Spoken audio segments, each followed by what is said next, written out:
Today, we're going to dig into something that I think affects all of us, that feeling of being disconnected from people, even when you're talking to them all the time.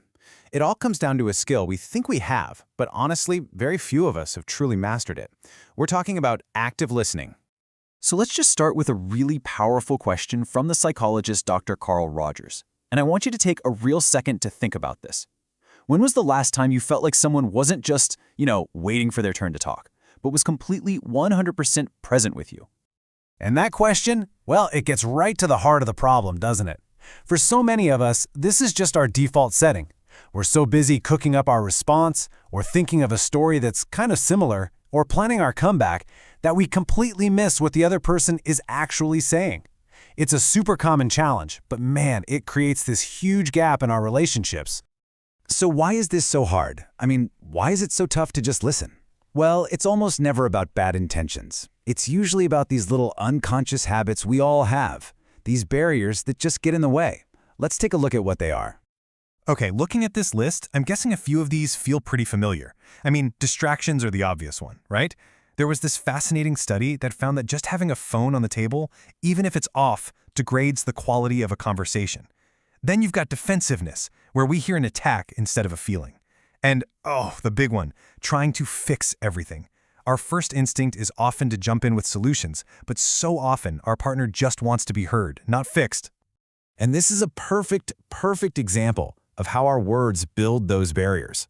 As soon as you say you always or you never, the conversation is basically over. It's a battle now.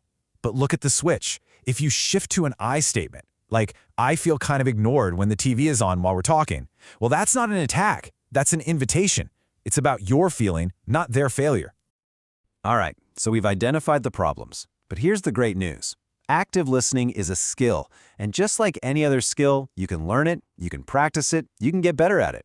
So let's open up the toolkit and get into the practical how-to. So what are we even talking about here? Let's be clear.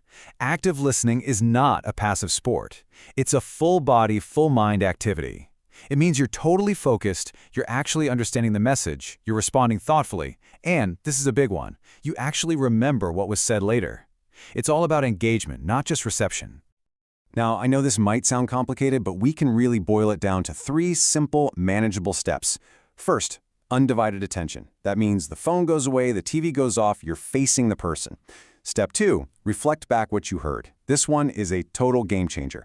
Just saying something like, okay, so what I'm hearing is that you're feeling ... does 2 things. It proves you were listening, and it gives them a chance to correct you.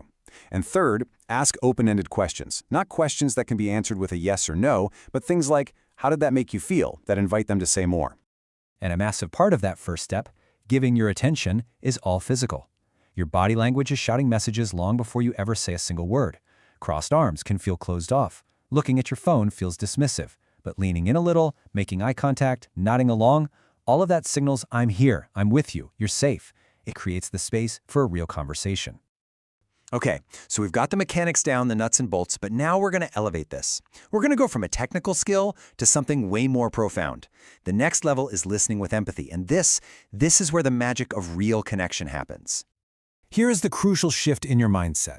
We have to start listening past the words, past the plot of the story, to hear the emotion that's hiding underneath. So your partner isn't just telling you about a fight with their boss, they're telling you that they feel disrespected, or maybe they feel anxious or unappreciated. That's the real message you need to hear. And here is what that empathetic listening actually sounds like. Notice what you're not doing. You're not trying to solve the problem with their boss. You're not telling them what they should have done. You're simply connecting with the feeling. A simple phrase like this shows that you're trying to step into their shoes, and that is incredibly powerful. And this brings us to this absolutely crucial idea, validation. Now, validating someone's feelings doesn't mean you agree with their version of the story, not at all. It just means you accept that their emotional response is real and valid for them. Just saying, wow, I can totally see why you would feel that way, can build a massive bridge of trust, even if you see the situation completely differently. So after all this work, putting the phone down, reflecting back what you hear, listening for feelings, what's the reward? What's the payoff? Well, it's immense. It is the very thing that most of us are craving more of in our lives and in our relationships. When you consistently make this a practice, this is what starts to happen. It's like a domino effect. Trust goes way up because your partner feels safe and seen by you. Conflict goes way down because you're catching misunderstandings early. And intimacy, both emotional and physical, it just deepens because you are truly, genuinely connecting with each other on another level. I absolutely love this because it just reframes the entire goal perfectly. We put so much pressure on ourselves to have all the answers, to fix every problem. But so often, the most powerful and loving gift you can give another person is just the feeling of being truly seen for who they are and what they're going through. So as we wrap up, I want to leave you with one final actionable thought. Don't try to do all of this at once. That's overwhelming. Instead, just pick one thing from our toolkit today. Just one. This week, will you just focus on putting your phone completely away during one important conversation? Or maybe you'll try to reflect back what you heard just once. Pick one small thing and just see what happens.